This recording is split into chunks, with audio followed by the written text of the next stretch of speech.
All right, I'm Wendy Askew. I am elected to serve on the Monterey County Board of Supervisors, representing not this part of the county, but just a little north of here.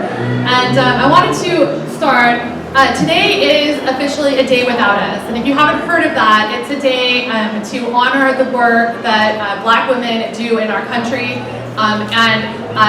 One of the big movements was to not show up and to have the community feel the loss of the knowledge, the expertise, the service. And Kim, I just want to say I'm so glad that you are showing up, because your leadership is so desperately needed in local government. I'm so glad that you have the support of a community like this to support you in showing up, because we need you more now than we ever have. Sitting on city council, sitting on regional boards, sitting on TMZ with me, and the health district with me.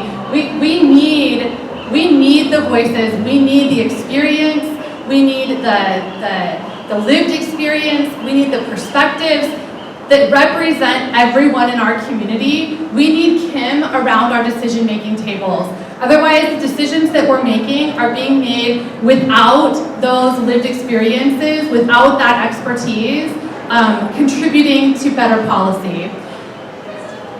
As a mom with a young one who decided to run for office, it was terrifying. You're putting your family out there. You're vulnerable in a way that I've never been vulnerable before. It was terrifying. So the decision that you made to run happened even before you knew that you would be unopposed.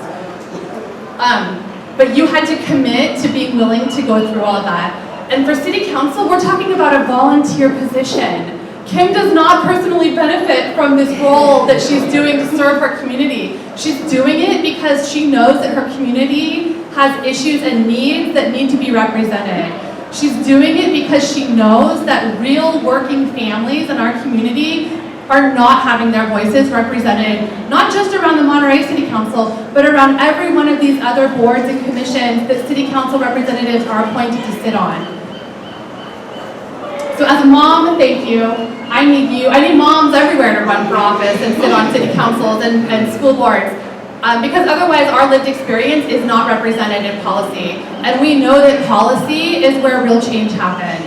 We know that policy is where you can enact investments and improvements that benefit people's lives for the better, or that you leave people behind. It all happens in the policy decisions that are being made. So I had a couple of good things I want to say, and they're escaping me right now. But I'm so honored, Kim, to call you my friend, and I'm so honored to be here and support you. I'm going to echo something that was said a minute ago, that it's terrifying to run for office, but it is terrifying sometimes to step into these seats once you are elected. Because you're so often alone. You're alone in raising issues that are not being raised otherwise. You're alone in fighting battles that you know you're going to lose. And it's really difficult work. So the fact that you're all standing here today, it matters immensely. Kim needs to know that she can call on you and say, holy bonkers, this meeting I just came from, you won't believe what just happened. She needs to know that you're going to show up and speak in public comment, so that it's not just Kim saying we need change, it's Kim saying, listen to the community, they're telling us that we need change.